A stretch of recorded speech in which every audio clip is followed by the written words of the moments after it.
George, which film would you say Constantine reminded you of? Dogma, Blade, a would-be Matrix ripoff? Joe, this is the cold open. We're not supposed to give away what you thought of the movie right at the top. I didn't say it worked or didn't work as a film. I just asked you what movie it reminded you of. Yeah, it still feels like tipping your hand. I'm going to just pass on answering the question. Coward. Okay. You know, they say Constantine is a cool movie. Oh, yeah? Uh-huh. Of course, the people who say that have never seen a movie before. Again, we're in the cold open, and that sounded an awful lot like you didn't think this movie worked. You're just twisting my words. Nothing in that statement says I didn't think the movie worked for me. Maybe it did. Maybe I like Catholic bullshit ass fucking Hollywood nonsense to give me the cinematic equivalent of an acid trip without the acid or the trip. I guess people are going to have to guess what I think until the end, because clearly you've given up even pretending. No, I didn't say anything. Although, have you ever wondered why Hollywood always reaches for Catholicism when it's time to crank out another supernatural circus? Like Protestantism isn't a frothing lunatic in its own right? Evangelicals believe in rapture, snake handling, and gay converting space lasers. How is that not blockbuster gold? And Islam? Come on, that's a theological pressure cooker bursting with apocalyptic imagery, body horror, and comedy no one dares touch. I mean, it's so good you could fly a plane into it. Hell, even Judaism's Old Testament could fuel an entire horror franchise. Sure, it doesn't explicitly endorse stealing Palestinian land, but give a screenwriter 10 minutes and a Zionist backer, and they'll retrofit genocide into a divine real estate deal. And with that, we're beginning the show. But wait a minute, I wanted to get into... No. I just want to... No. That's enough, Joe. Thank you.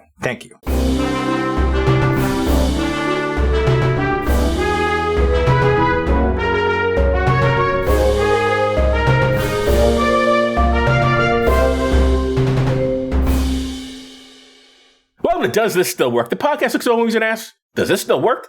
I'm Joe Dixon. And I'm George Romacka. Today we're discussing Constantine from 2005 and some historical context. First, podcasty stuff. We're excited to announce that we've joined the Creator Accountability Network. CAN is a nonprofit dedicated to reducing harassment and abuse through ethical education and a system of restorative accountability. We joined because we care about the safety and well-being of our community members. If you feel our behavior or content has harmed someone, please report it to CAN, either via the reporting form on their website, creatoraccountabilitynetwork.org, or via their hotline at 617-249-4255. They'll help us make it right and avoid repeating that mistake in the future. CAN also needs volunteers from our communities to help with their work, so if you have skills you think would be helpful, or time and a desire to help, please visit their website to find out how you can volunteer. Most importantly, get the word out to other creators who you think would be interested in getting credentialed. Help us build safer communities together. You can reach us at dtswpod@gmail.com, on Facebook, Letterboxd, and on our YouTube channel. Joe is on Blue Sky at joedixon.bsky.social. Please tell your friends about us, even the ones who smoke a pack and a half a day and have since they were teenagers, and leave 5-star ratings everywhere. You can pick what we watch and get extra per episode content by funding us on Patreon for as little as $1 a month at patreon.com/dtswpod. Now, Joe, take us back to 2005. But before I do that, didn't you start smoking at 15? No. Oh, was it younger? No. Was it older? Yeah. I thought you said you started smoked as a teenager. I did. So at 16, 17? 18, Joe. The legal age to get a cigarette. Okay. I didn't say you could steal some ciggies from your parents. Did both your parents smoke or only one? Only the one. Okay. All right, play the theme music. And that's the way it was. Dear audience, were you aware 2005 saw an uptick in grown-ass adults wanting exorcists? It's true. And the Catholic Church had to answer the demand. George, read this headline brought to us by the Los Angeles Times. Priests sign up for Exorcism 101. Faced with a shortage of skilled clerics, Vatican is offering a course on demonic possession. Maybe they would have been better served if the Vatican had offered a course on no child diddling. But never mind that. Let's quote from the piece. In Italy, the number of official exorcists has soared during the last 20 years to between 300 and 400, church officials say. But they aren't enough to handle the avalanche of requests for help from hundreds of tormented people who believe they are possessed. In the United States, the shortage is even more acute. Only a small percentage of those in distress are judged to be in need of an exorcism, and learning how to tell the difference between demonic possession and other psychological or physical traumas is the main goal of the priestly students taking the course at the Regina Apostolorum. Hey, George, how can you tell if it's a demon possession or mental illness? This article doesn't say how they make that distinction. I don't have a good answer for that. I don't even have a funny answer for that. My answer is they're all mental illness, since there is no such thing as demon possession. Well, the DS...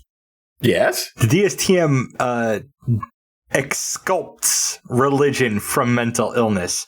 It, like, under delusion, it explicitly says, unless it's a religious belief, then it's okay. Or something to that effect. I'm going to stick with my answer. I don't care what the hell a bunch of psychiatrists scared to say the truth. I don't care what they think. There is no such thing as demons, and thus there's no such thing as demon possession. Preach on. So if someone's telling you they're being possessed by a demon, they are mentally ill. Period. Full stop. No further conversation needed. Okay, I'm going to go back to the article for a little background. Quoting, exorcism, the use of prayer to rid a person or a place of the devil or demonic spirits, has its roots in early Christianity. It fell out of favor in the 18th century after the Enlightenment and advances in science and philosophy. But in the last few decades, it has experienced something of a revival, in part because of Pope John Paul II's belief that Satan is a real presence in daily life who must be battled. Gee, I wonder why something called the Enlightenment and advances in science would make people stop believing in exorcisms. I wonder what the correlation is there. Oh, well, I guess I'll never know. I guess not. Moving on, the film talks about suicide and how it's a sin. Well, the same year this movie came out, a program on PBS called Religion and Ethics News Weekly aired a segment exploring how various faith traditions address suicide. The program delved into the challenges faced by individuals and families when religious doctrines label suicide as sinful, often leaving religious survivors feeling isolated. I want to quote from that program. In 1983, the Vatican changed the code of canon law. Catholics who took their own lives would no longer be denied a Catholic funeral or burial in a Catholic cemetery. According to the Catechism of the Catholic Church, responsibility for suicide may be diminished by grave psychological disturbances, anguish, or grave fear of hardship. So even though this film came out in 2005, its views on suicide and the church were actually outdated.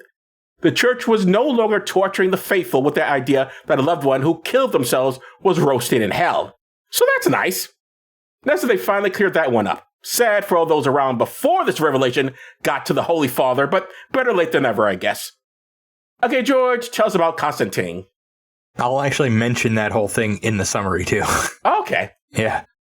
So, this was directed by Francis Lawrence. I've seen his work in I Am Legend, The Hunger Games Catching Fire, and The Hunger Games Mockingjay Parts 1 and 2. This was written by Jamie Delano, Garth Ennis, and Kevin Broadbent. It was also written by a fourth guy who introduced this character in the Swamp Thing comic series, but after his work got butchered, according to him, in a couple of other movies, he refused to have his name associated with this picture. Alrighty then. This is probably a few times where you've seen more of the stuff of the people in it than I have, or at least for the director. I've never seen any of his work. Yeah. Blurbs. IMDb says Detective Angela approaches Constantine, a demon hunter, to help her investigate her twin sister's mysterious death. As he digs deeper, he realizes that demons are trying to enter the human world. In all fairness, there was nothing mysterious about her sister's death. She just thinks it's weird because she's Catholic and she want to kill herself because she's Catholic. But that's her only evidence. It's nothing mysterious. Your sister committed suicide. There's nothing mysterious about that. Yep. And he realizes that demons are trying to enter the world at the very beginning of the movie. Indeed. That's right, yeah. YouTube says, just beneath the streets of modern-day Los Angeles lies a world of demons and angels. Globetrotting misfit and renegade occultist John Constantine, Keanu Reeves, a man who has literally been to hell and back, enters this world to help a skeptical policewoman investigate the mysterious suicide of her twin sister in Constantine. By the way, whenever you have a film which someone believes another person is skeptical, guaranteed the skeptic is going to be proven wrong every single picture. Yep. I think I can count on my one hand the number of pictures where the skeptic is correct. It's always the religious person is the one who knows what they're talking about. The skeptic has to be convinced. And then by the end of the picture, they're like, oh, you're so right. Yes, it was all true. Even the believer in this one changes his tune by the end of the movie. So, we open to studio and comic book publisher logos, then to a title card with a quote. He who possesses the Spear of Destiny holds the fate of the world in his hands. That's the quote.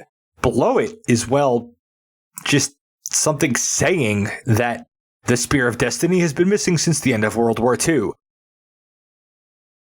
No, because it's just made up. They're trying to make it sound like this is some sort of real thing, when in point of fact, they're saying, like they put it in as a quote as if it's based on something. Yeah, they're not quoting anything.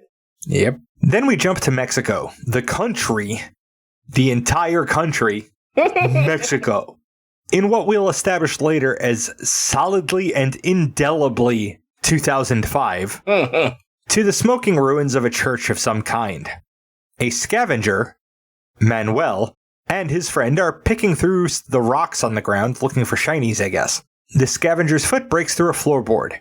He reaches in and pulls out a spearhead wrapped in a Nazi flag. Fun fact, the studio destroyed that Nazi flag after that scene wrapped up because they didn't want it to become like a hot item for neo-Nazis.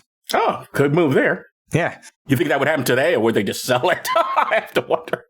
I mean, I hope they would do that today too, yeah. His pupils go black and he becomes very possessive of it. I wanted to make a Lord of the Rings joke here, but you haven't seen it. I have not, but the audience might have. You could have still been joking. Then the scavenger starts walking away, his friend calling after him. He walks right into the path of a car that smashes into him, coming to an instant halt, wrapping around his body. The scavenger, entirely unharmed, gets up and runs away.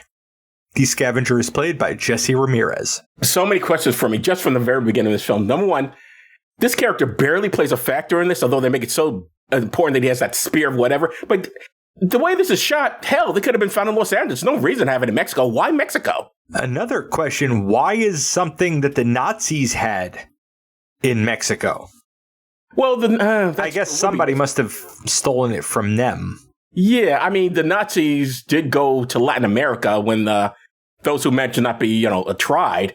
That's but true. I don't know too many were in Mexico. That's a good point. But also, besides that, yeah, and that seemed awfully easy to find. This thing is supposed to be, no one can find it. It's been missing since World War II. That's probably why it said World War II in that made-up quote.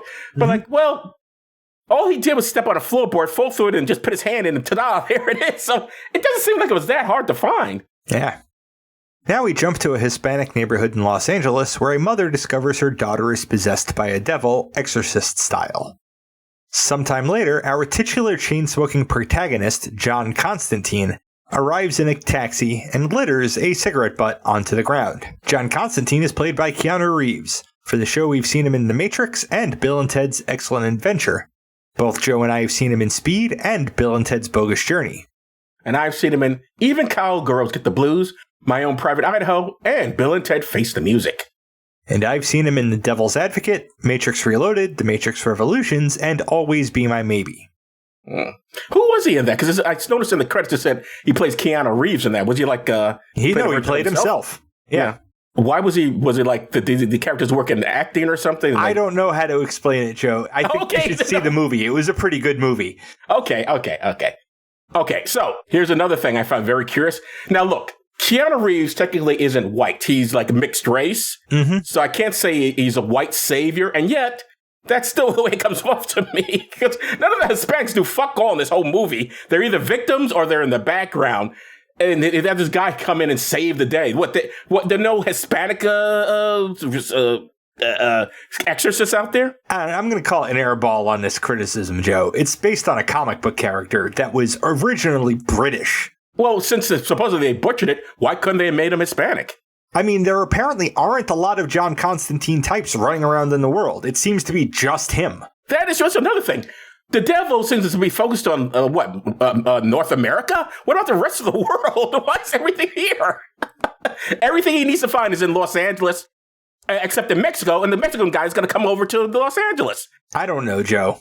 I can't just tear it apart based on literally everything. Like, I'm just asking questions. movies have to be set in places at times, okay? That's the answer. Excuse me, James Bond managed to travel the world. He didn't just stay in one place. He travels the world.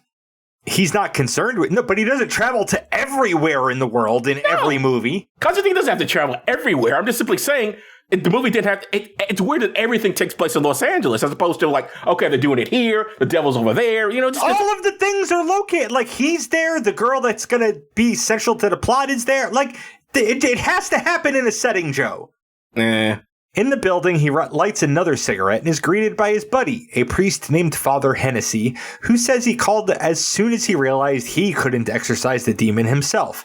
Apparently, he never attended that class. Do you think Father Hennessy is a joke name? No. Because he's an alcoholic, isn't he? I'll mention another time where the word is mentioned, but it's not the priest. Okay. I just don't think so, Joe. I'm just asking. I'm just asking questions, Joe. Actually, you know what? Now that I think about it, there's a non-zero chance because there's somebody else named like that too. Father Hennessy is played by Pruitt Taylor Vance. I've seen him in Angel Heart, Bird Box, Nurse Betty, Natural Born Killers, City Slickers 2, The Legend of Curly's Gold, JFK, and Down by Law. And I've seen him in Dr. Dolittle, the 1998 one, and Sim 1. Constantine makes his way to the girl's room where she is tied to the bed. He rips a shade off the window, causing her discomfort. He holds up what looks like fancy keys to the light, and the demon reacts to one, which tells him something. Then he leans in real close and whispers, "This is Constantine. John Constantine. Asshole."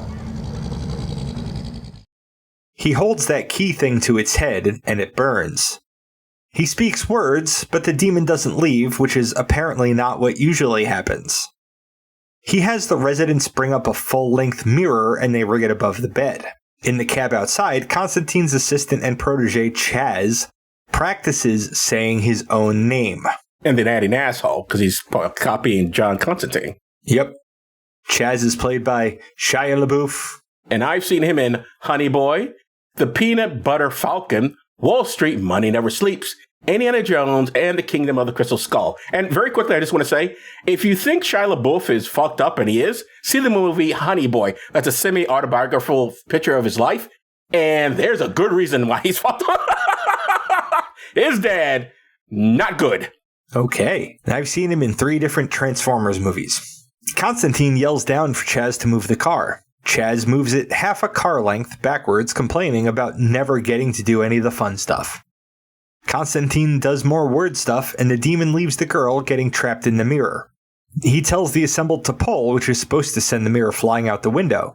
Real quick on that, when they're rigging it above the bed, he tells them to tie a Hennessy knot. Oh, okay. I don't remember that. Okay.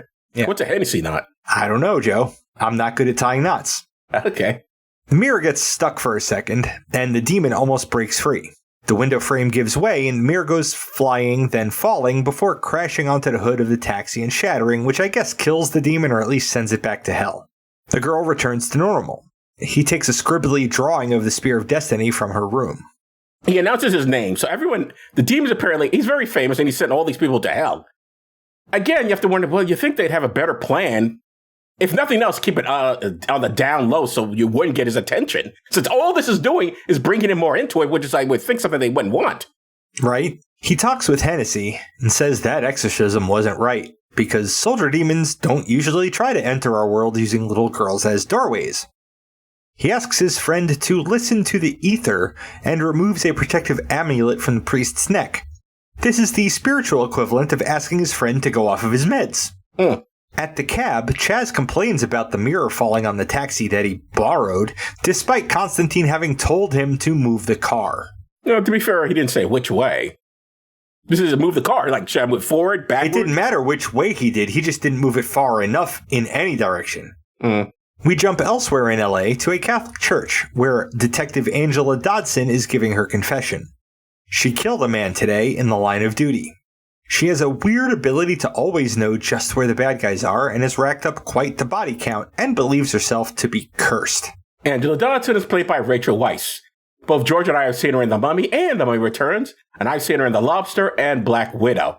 And quick note, if there is a cop out there who thinks God is telling him to shoot people, that person should not be in law enforcement.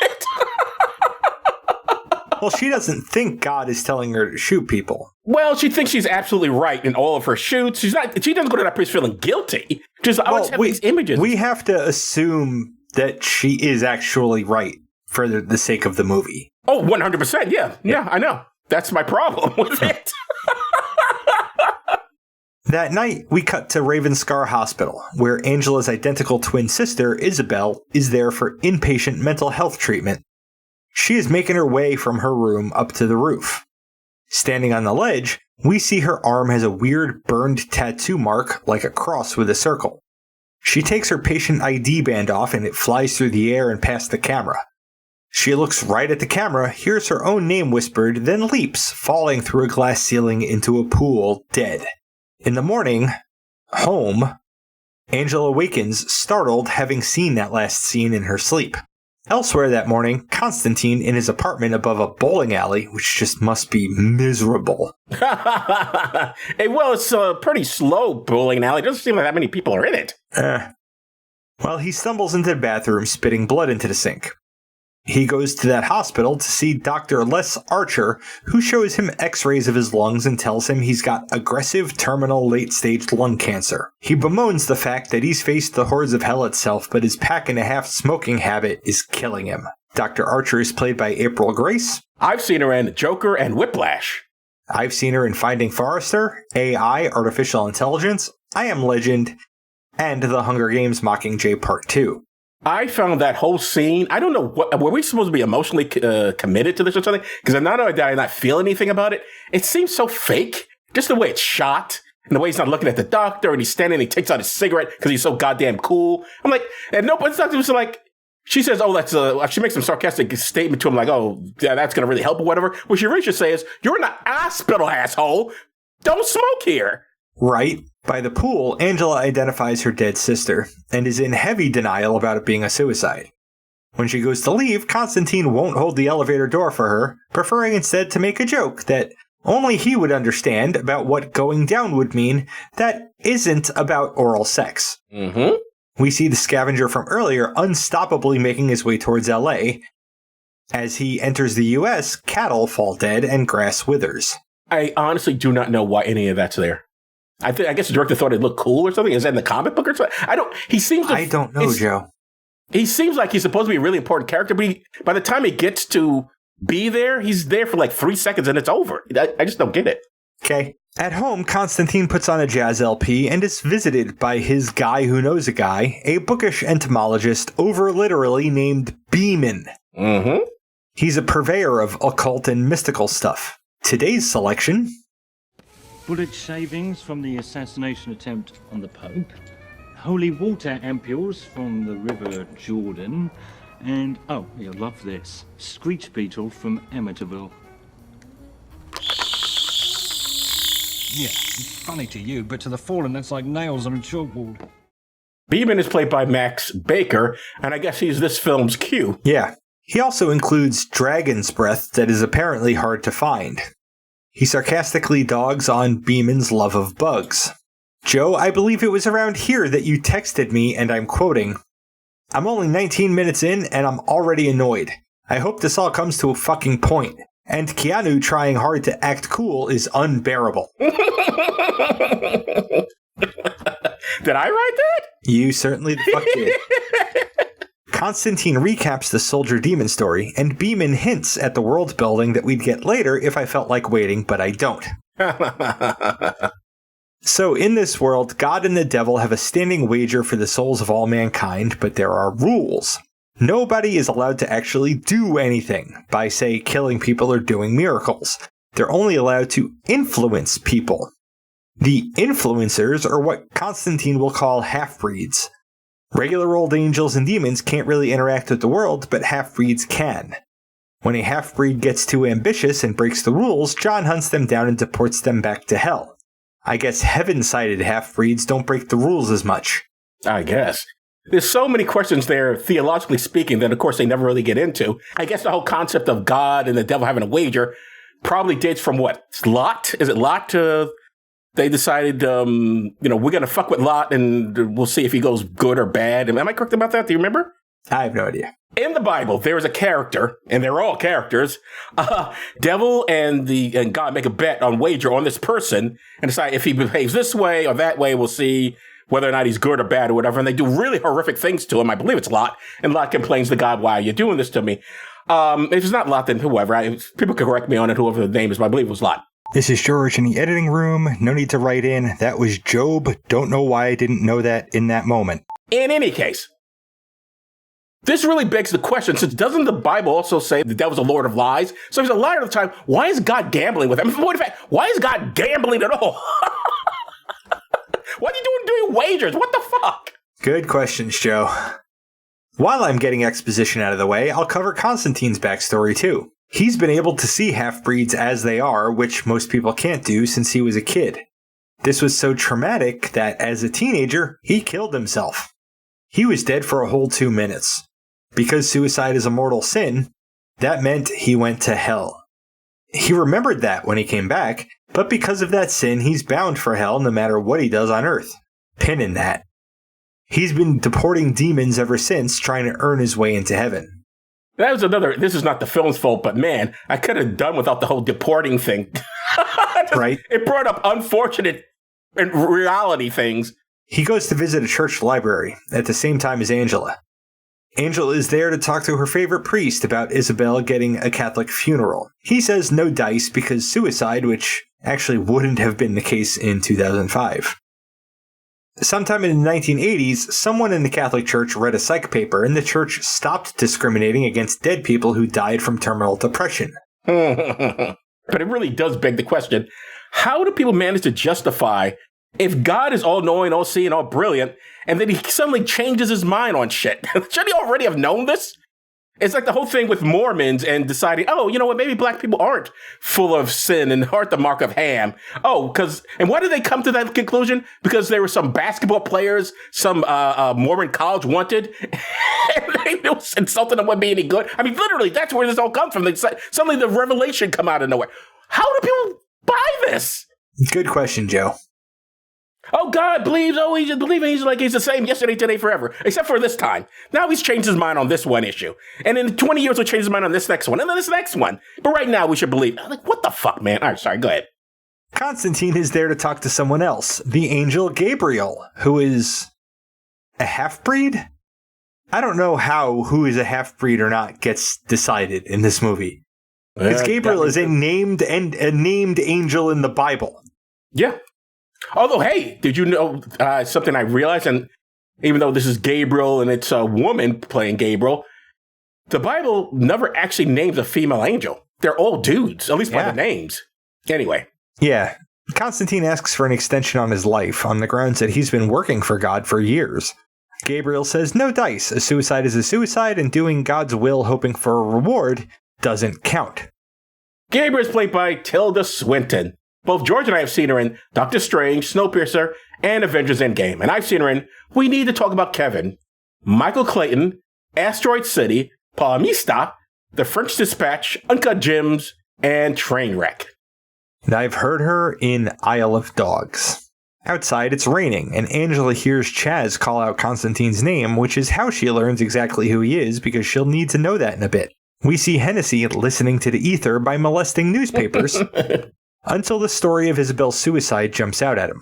That is so tough. Why can't they just have him reading? I guess the director, that's just cooler if you have your hands over it. I mean, what's the difference between that and just holding it with his eyes? Good question, Joe. It's like, I remember there was this scientist who was asked about, hey, wouldn't it be cool someday if we could maybe move things with our minds? And he's like, why would you want the exertion of that? Just pick it up with your hands. We have hands. Why would you want to need to move anything with your brain? Mm-hmm. At home, Angela is watching the security video of Isabel's suicide, and when Isabel looks at the camera, she whispers, Constantine. but only for one viewing. Then all of Angela's phones and fax machines start going off at the same time for some reason. That is for some reason, right? We don't actually find out why that is. Nope, we sure the fuck don't. Okay. On the street, Constantine is attacked by a demon made out of bugs and crustaceans that he defeats using that screech beetle and LA traffic. Then he heads into a nightclub that requires a what's on this card psychic test to get past the bouncer. Inside, he talks with Papa Midnight, an old crusading buddy of his who operates the nightclub as a haven for half-breeds so long as everybody keeps to the rules. Midnight is played by Dramon Hansu. Both George and I have seen him in Guardians of the Galaxy and Captain Marvel. And I've seen him in Amistad, Shazam, Fury of the Gods, and Shazam. And I've seen him in Stargate and Gladiator. And I just want to do a quick side note. So he's managed to be in 2 different Captain Marvel movies, although in Shazam, he's not called Captain Marvel. But as everyone who knows anything about comics knows, Shazam's name is Captain Marvel. He says Shazam to turn into Captain Marvel. Right. But then Marvel got a hold of Captain Marvel, the name, and so after years of battling out, DC decided to give up and just call him Shazam. Okay. By the way, here's another bit that kind of annoyed me, and you can tell me if this is justified since you didn't take the white savior thing. Why is the black dude called Midnight? Good question, Joe. I mean, other than this film's propensity for naming people things that are kind of obvious, the dude is pretty blacky black. Yeah, and oh, really? He has to be Papa Midnight? Okay. And also, not only that, what is he? What is his magic power? What kind of priest is he? He's a witch doctor. He's a voodoo priest, yeah. Yeah. Witch doctor. Oh, good stuff. And called Midnight. Oh, nothing stereotypical or racist there. Yep. Then a half-breed demon named Balthazar has a meeting with Midnight. Constantine wants to fight him, but Midnight puts the brakes on that, neutral ground and all. Constantine has a coughing fit and leaves the club in a hurry. Balthazar is played by Gavin Rodsdale, the lead singer for Bush, and I've seen him in the music video for Blue Man Group The Current, and Zoolander playing himself. Oh, he's a lead singer? He's a singer? Yeah. Huh. I'd never heard of the guy. I had no idea. At home, Constantine is in a mood and he torments a spider for it. A knock on the door turns out to be Angela. She tells him her problem of her sister killing herself, but not really. Constantine is dismissive, and Angela leaves in a huff. Outside, John sees that a massive horde of demons is approaching that don't seem to be coming after him, so he rushes out the door after Angela. These demons are, I guess, afraid of Constantine. Obviously, been sending them back to hell or whatever. They're doing this super secret plan, or at least it's supposed to be secret, and yet they're doing everything in their powers to let him know that they're there. Why attack him? Why tip him off? Why do this? Wait, after she leaves, just follow her later. Why let it where you can? They know he can see them. Yep. He gives her the 101 on the world building about that divine bet before the lights on the street go out, save for the display lights in one religious item shop. When the last of the lights go out, John wraps some cloth around his hand, which according to IMDb trivia is from Moses' burial shroud. Oh, really? Okay. Yep, and somehow uses that to blast the demons out of the sky. Why would Moses' burial shroud have demon blasting skills? You can't ask me whys on why do magical items in movies have magical things.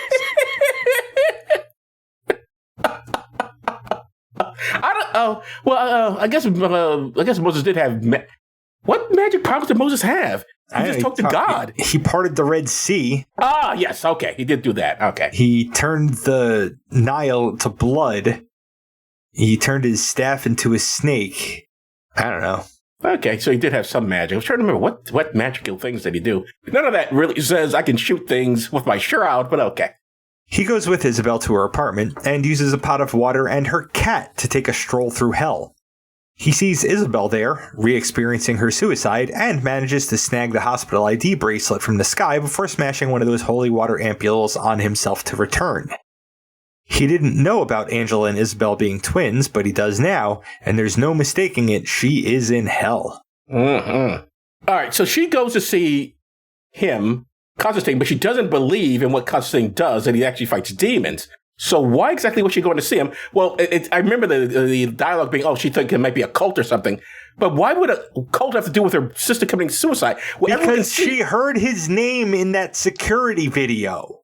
But that wouldn't jump to cult. I couldn't see her connect. I don't know how she made these leaps. At best, you go in there. He said your name. Apparently, he's known in the police precinct for dealing with the cult. They say that. No, I remember that. I don't know. It would have made more sense for her to go in. My sister said your name. Did you know her?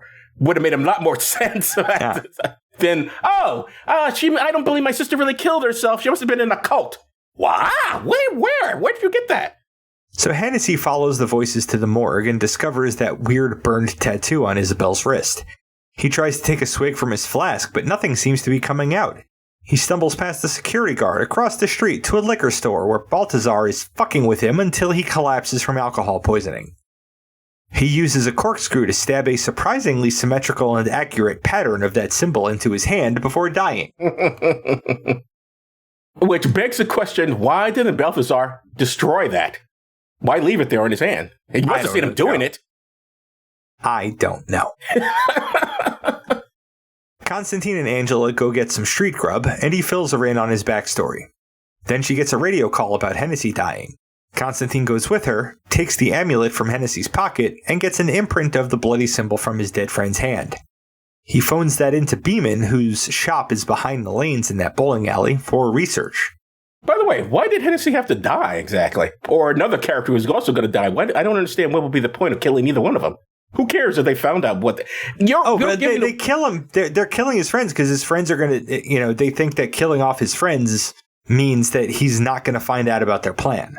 But by doing everything they're doing, it's tipping them off so there's a plan. Yeah, it's not the exact plan, but I mean, still, it's like, it just seems, if you want to keep it a secret, this is not the way to go about it. That's a good point. The next day, Constantine and Angela visit Isabel's room where he mentally abuses her until she remembers how her and Isabel used to leave.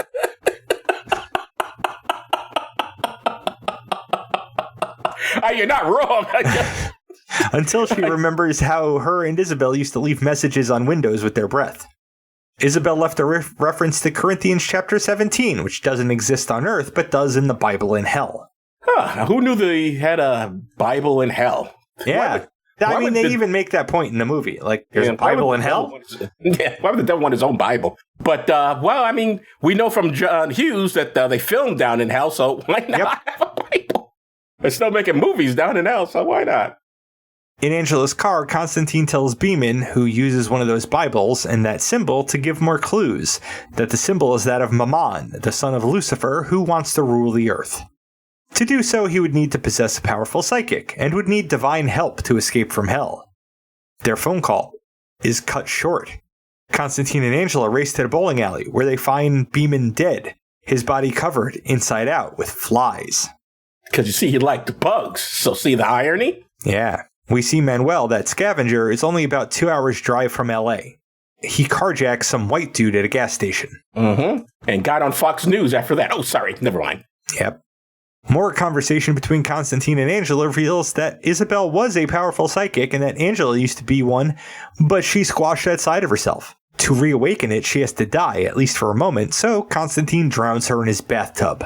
Mm-hmm. Sure, why not? It works, and she visits hell for a moment before bursting out of his bathtub. Her psychic powers come rushing back, and she senses something. They run to where Beeman died, and she finds a coin that Balthazar had a habit of rolling around on his knuckles. You know, something I just realized, and maybe you can correct me on this. They need the sister to be the powerful psychic. The first sister, the one who commits suicide. Doesn't her suicide play into their plan? Wouldn't it be smarter for her not to kill herself? I don't know, Joe. Okay, never mind. Constantine uses that dragon's breath into Cain to make a weapon thing, then they drive to where Balthazar does business. He puts Hennessy's amulet on Angela and tells her to stay in the car, which means she won't be wearing the necklace either. Mm-hmm. He goes to confront Balthazar, burning the half-breed's face off in the process. He threatens to send Balthazar to heaven by reading him his last rites. Balthazar is apparently very stupid and believes this and caves, telling Constantine that they have the Spear of Destiny. Then Angela shows up, sans necklace, and Balthazar gets a laugh in before an invisible force grabs Isabel and pulls her through the walls and out the building. Yep. I know Balthazar doesn't want to go to heaven, and you're right. I guess you do explain it later why this is the trick. I don't know.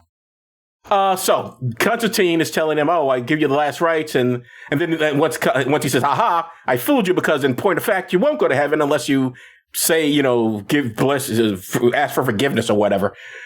It was something he should know already. Yeah. But the weird thing is, would that really be I guess he doesn't want to go to heaven, but isn't that, the way these things are written, isn't that a win for him? Okay, the worst that'll happen is that you punch me by sending me to heaven? Isn't that supposed to be the good place? So how are you really punishing me then? I don't get it. Maybe he doesn't like good things. He likes the aesthetic of hell better. For sure, but still, if that's the worst thing that's going to happen, it's like, how bad is that? Whatever. Whoever is pulling Balthazar's strings shows up and finishes what Constantine started, having no more use for the demon half-breed. Constantine goes to Papa Midnight's and convinces him to let him use the chair, the electric chair that was used at Sing Sing prison. Doing so gives Constantine a look at the size and disposition of forces guarding the spear and that they're at Ravensclaw Hospital. Chaz has an idea. So he and Constantine go to the hospital. Chaz goes off and uses a relic gifted from Midnight to bless the water in the hospital fire sprinklers, which allows Constantine to take out that entire guarding force. Mm-hmm. In the pool, they find Angela and drag her out. They work together saying Latin stuff to do an exorcism that seems to work for a second before Chaz is ripped away by an invisible foe and bounced around the room until dead. Yep. Constantine uses some tattoos to force the being to reveal itself. Oh, it's Gabriel, who's pissed that God chose to favor humans who are so easily turned to evil. He's going to use that spear to let Mammon loose to make humanity earn God's favor. Then he throws Constantine out of the room and closes the doors. Again, this gets to shouldn't God already know this part? Or at least notice this is going on right now. Yep. You go, Gabriel, what the hell are you doing? I mean, he's laying there in a pool of broken glass, and he goes, I know I'm not even welcome in your house, but I could use a little attention. Mm-hmm. And God does dilly squat. Wow. Well, that's the most realistic thing in the picture. Right? So Constantine is now out of ideas, so he slits his wrists. Time stops when people die in this movie, so time stops just before Gabriel would be letting Mammon loose. Now there's a running not really joke that Constantine is the one soul that Lucifer, credited as Satan but referred to as Lou, would come up to collect himself. That turns out to just be a true statement. And Satan is played by Peter Stormare. For the show, we've seen him in Fargo and The Big Lebowski, and I've seen him in Armageddon and Minority Report. Considering that he's going to go straight to hell, why would Satan need to go up and get him? I mean, I'm sure he's delicious or whatever. Maybe souls taste good. I have no idea. But it seems, why waste your time? He's going to show up in your place anyway. Yep. They have some banter before Constantine lets him know that his kid is in the other room with Gabriel and the Spear of Destiny. Lucifer goes to look and finds that to be true.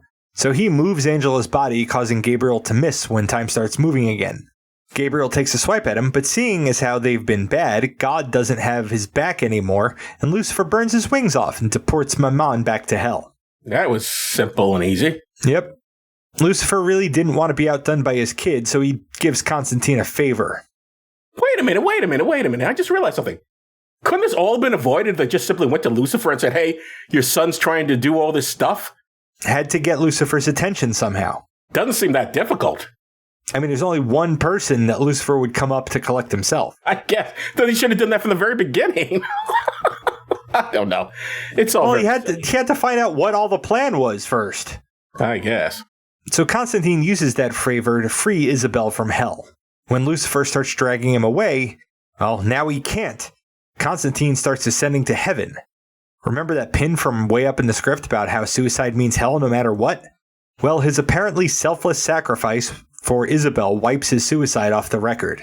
Lucifer isn't about to let that happen, so he heals Constantine's lung cancer, banking that he'll eventually fuck up and end up in hell anyway. That was also kind of confusing to me. He's literally taking Constantine's body. Shouldn't it be his soul he's taking? Why does his physical body need to come along? I don't get it. And ascending to heaven. Isn't the soul supposed to be in your body, not your actual body? Yep. My body, your body, everybody wants your body. In the pool room, Gabriel, now human, tries to goad Constantine into murder, but just gets punched in the face instead. Sometime later, on a rooftop, Constantine gives Angela the spear and tells her to hide it somewhere that not even he can find it. Then we see him pop some gum instead of smoking a cigarette. If this spear is so important, it's such a bother, can't God just reach down and pick it up and take it up to heaven or whatever? Isn't it made out of metal and can be melted down, destroying and rendering to carbon whatever droplets of Jesus' blood would be on it?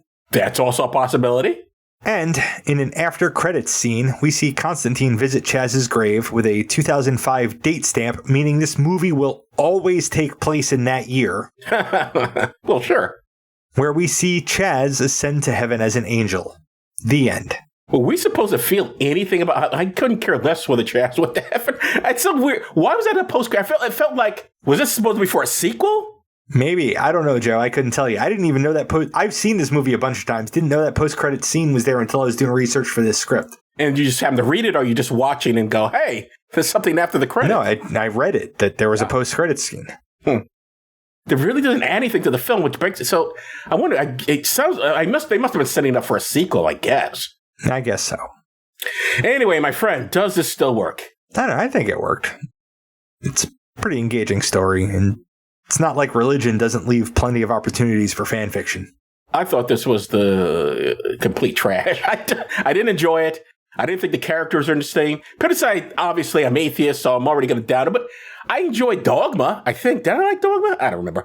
But I don't remember which of these films I liked. Dogma was funnier than this movie. Dogma was like, much it had funnier. that going for it. Don't they also have Gabriel's also in that?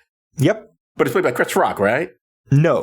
Chris Rock was Rufus, the 13th apostle. Right. The one that kept out of the Bible. Right. Yeah. But anyway, yeah, that was more enjoyable. This doesn't really have much of a sense of humor. I think Keanu Reeves is a very limited actor. Very enjoyable. He's definitely a movie star. You like looking at him. But in terms of his acting skills, it's limited. And I don't think this did him any good in being in this picture. Now, I think his performance is not much different from Wesley Snipes and Blade. And since they're both playing badasses, but I think it works better for Wesley Snipes than it does for Keanu Reeves. Keanu Reeves just seems like a very pleasant person. So him trying to play a badass... You really need to watch She'll Always Be My Maybe. Oh, there he plays an asshole? No. Oh, okay. He leans very hard into being a very pleasant person. Ah, yeah, he just seems like and even in some of the stuff he plays, I don't know, it just works better to me when he's either a nicer guy or at least not the bad guy. Although, granted, here he's a hero, but he's like a tough guy here. I just didn't buy it. It didn't work for me. I don't think the film works. And of course, in its main tenet in the picture is that they get wrong. You don't go to hell if you commit suicide in the Catholic faith. Not in 2005. Yeah. If they said it back in the 1960s or something, maybe they could have got away with it, but decided to set it in 2005, which they really didn't have to do. There's nothing modern about the picture. They could have said it in the past. Yeah, but it does break that mold of the believer actually, being proven wrong. When he's having that conversation with Angela, he tells her what we're going to hear in the end clip, which is that, oh no, God doesn't have a plan. He's just a kid with a magnifying glass. But then at the end of the movie, he does a voiceover where he's like, oh, I had to go all the way to hell and back to find out that God does have a plan for me. Like, annoying like that. But at the same time, like, I don't know. I could watch the movie. It doesn't help that Rachel Weisz is really easy on the eyes. Or it doesn't hurt. The thing is, when I say the believer is often proven right, the point is, the believer is always often right and the skeptic is proven wrong. I just simply mean that it's always, boom, there is a God. Whatever the tenets might say about the ultimately thing is that the skeptic is always wrong. So they say like, oh, there's no God, none of this stuff is happening. They always prove wrong. Always. Or at least, I would say always. In the vast majority of movies, certainly movies made in Hollywood. It all goes back to even the thing we just saw, which I actually did enjoy, did I enjoy it? I don't remember anymore. The Signs. Like, hey, oh, no, this can't be. Although I think there's no real skeptics in that, but still, he's proven right, and he gets back his faith, of course. He was a non-believer, then he's a believer at the end. I'm like, it's so tedious. It happens over and over and over and over and over again. I'd like to see at least one goddamn movie where the skeptic is correct. He says this is bullshit, and he's proven that it's bullshit throughout the entire goddamn movie. Wouldn't that be a nice change of pace? Anyway, my friend, what's up next? All right, next week, we'll be talking about Polyester from 1981. I've never seen this, but I've heard things. I haven't even heard things, but we're going to have a guest on it. Okay, great. Yeah, it was directed by John Waters, and it's supposed to be kind of really out there. We'll see. It's not. He's not David Lynch, so don't worry. Nah. It's not going to be that sort of out there. It's going to be another sort of out there. My God. I wonder what that would felt like if John Waters and David Lynch had collaborated on a picture. Oh, well, we'll never know. So I guess that's it for this episode. I'm Joe Dixon. Thanks for listening. And I'm George Romaka. Thanks for listening indeed, because if a podcast drops and there's nobody around to hear it, it's just another collection of ones and zeros that doesn't matter. I guess God has a plan for all of us. God's a kid with an ant farm. He's not planning anything. You've been listening to Does This Still Work? Produced by Joe Dixon and George Romaka. This content is CAN credentialed, which means you can report instances of harassment, abuse, or other harm on their hotline at 617-249-4255 or on their website at creatoraccountabilitynetwork.org. The hosts can be reached via social media, email, or the contact page at dtswpod.com. Be good to yourself and others, because that still works.